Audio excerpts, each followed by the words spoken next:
The best big knife. Ah, it's this. Well, this is one of the best ones that's not made anymore. For what it was and what it cost when you could get them. This one was even dripped Cerakoted. Because it has that right balance. It has the right feel. It has the right attributes of full tang, cross guard, double edged at the top. Very effective blade for the price. Easily capable of decapitation. Because it has just the right stiffness and just the right flexibility and not too heavy to carry, with a lot of capability and capacity. The cold steel smash it machete. Hindsight 2020, if I had a time machine, I would go back and buy 100 of them. It's one of the better, if not the best, big knives, and I've owned a lot of their stuff, even their super expensive stuff. $1 for cut, $1 for durability. One of the best blades they ever made was this. Now their machetes have gone down in quality control, in my experience, since they were acquired. They're way less sharp and their edges roll quicker, so that we call that a clue in the Intel world. But think about, what characteristics make this a good blade. Well, that leaf pattern blade's been around for a long time. Look at the origins of the smash it itself. A lot of people ask me for recommendations. Well, I'm not a gear guy, but I have to keep a certain level of currency because I teach classes and students want my recommendations. And oftentimes the stuff I used to recommend, I can't recommend anymore. The Cold Steel Bushman's quality is gone. The way of the dodo bird, the mini Bushman, is non-existent anymore. So what can you do? Well, currently, of the modern choices that aren't going to break the bank, there's a lot to be said for the leaf pattern style blades, such as the Terrachete. And so you may have to break in the sheath. This new one, there's a WD-40 process for breaking in the sheaths. I've had hit and miss with them.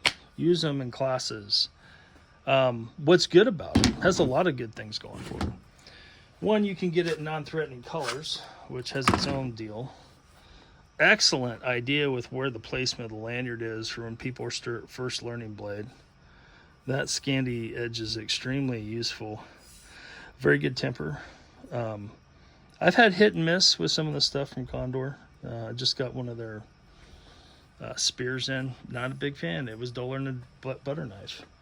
I'm not a respecter of brands, but when I find something that has a decent carry system, which I'm assuming, and this is an assumption based off of more than one sample size, this is the oldest one I got that had the snap.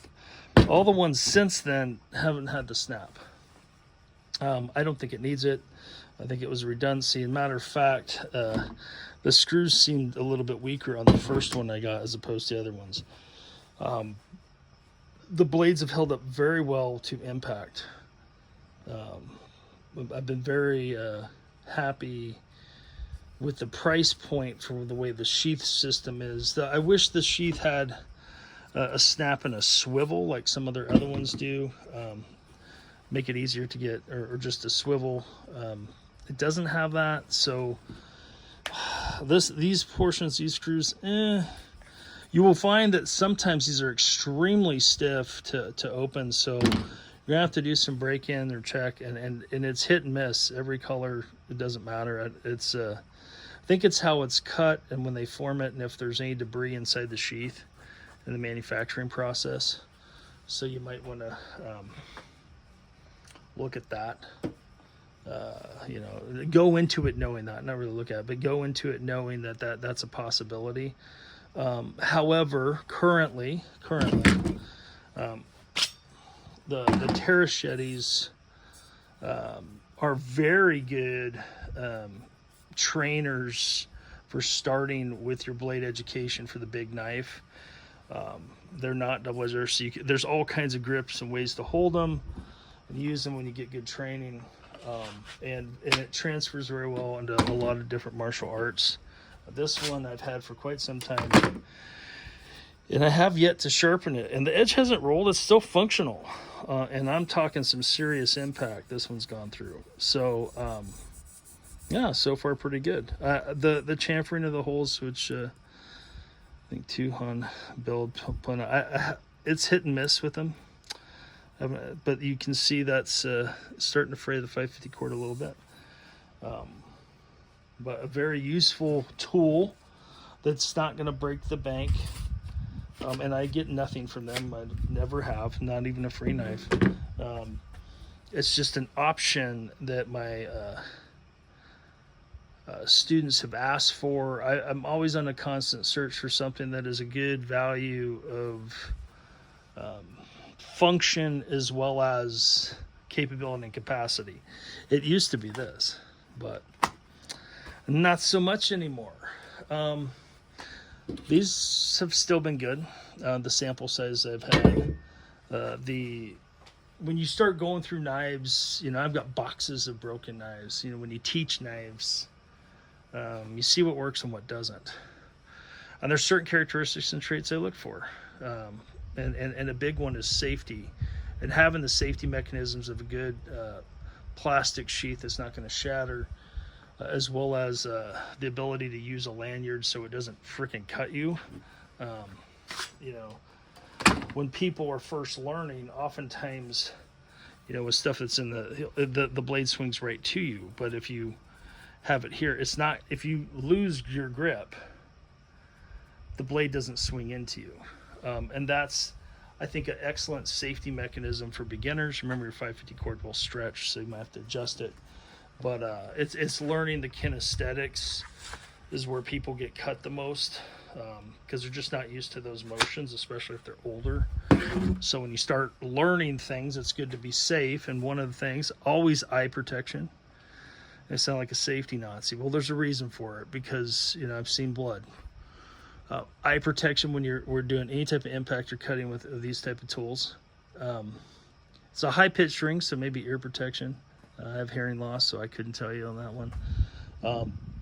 But another thing that I think's missed in the martial world when people start is chainsaw chaps are a great thing for you to wear in heavy boots, maybe even steel toe, when you're first learning how to train and chop with an axe or a machete.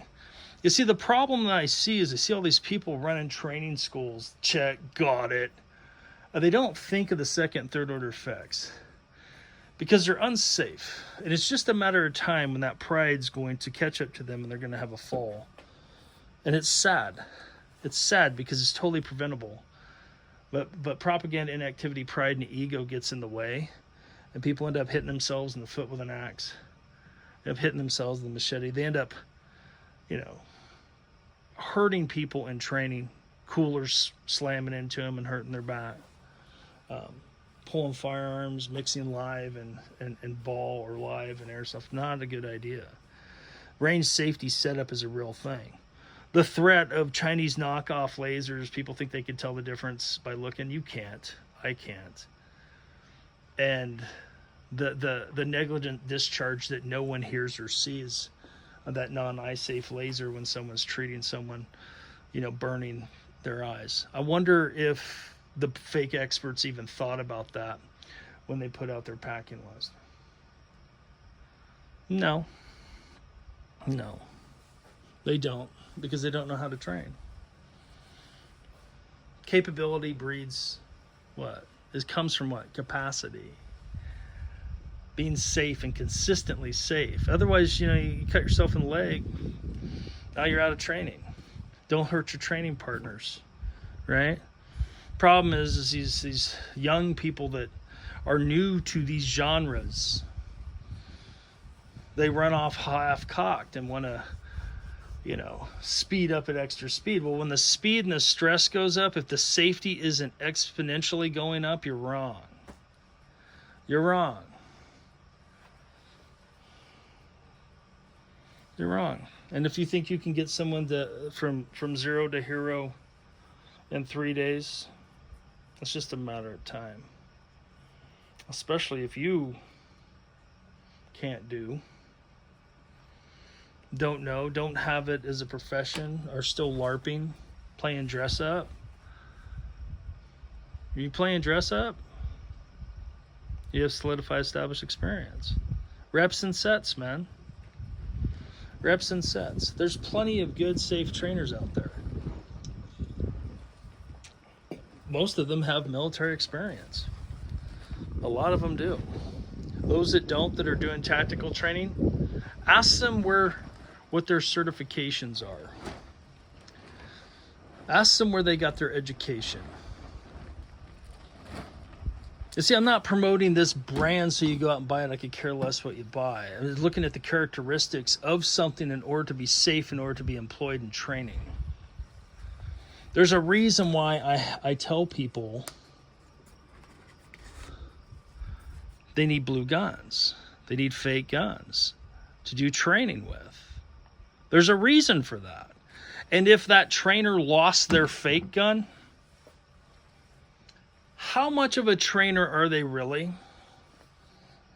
Have they even learned the basics of a private and weapons retention? White belts don't run dojos, man. White belts don't run dojos. And I don't know why people have a problem with that. Just because they haven't been sued yet, maybe. I don't know. But it's silly, right? So look for safety in the systems that you're getting. Make sure you're doing safe training. Because you can only, if you mess up one time, it can be lethal, right? And so put in safety mechanisms. If the stress goes up, there has to be exponentially more safety mechanisms put in place to keep people from getting hurt. More walkers, more observer controllers, more eyes, less movement. There's a lot of stuff you can do static. You start integrating too many things into it, drones and lasers and blanks, with people that don't know how to run a range. It's just a recipe for disaster. And someone could get hurt and killed. So if you're going to run stuff, if you're going to put on training, and you haven't thought about that, and you have experts in your life, and you haven't even asked them, and they separate themselves from you. You want to know why they separate themselves from you? Because they see the fall coming. And you might get away from it once or twice. But then 2 months later, when someone starts to have eye problems, because you're letting people run around with non-eye safe lasers. Who cares? Who's being a brother operating excellence in a relationship? Who's really trying to get the message out so people be safe? There's excellent firearms trainers out there, right? Blades can kill too. The safety is an important thing. Do no harm. Prevent the bleed. Prevent the bleed. Own it and fix it, right? I hope this helps some of you that are considered training. Make sure you vet your instructors. Make sure you go through and say, hey, what have they done? What have they done? Right? Because life is too precious to lose it carelessly doing dumb stuff. It's the preventable stuff that gets the professionals angry, because they can see the fall coming. It's the preventable. But people that operate on the 48 laws of power, they don't care. They're careless, they're reckless. It's all about them. They love to take credit for what someone else did. Imagine that. Standing on the shoulders of giants and pooping on their head. Pretending they're soldiers and LARPing and running amok carelessly is going to get somebody hurt. It's been a safety message from Survival Applications of Weapons Systems. Those of you running training, make sure you're running safe training. Carry rucksacks, not feelings bags. Shalom.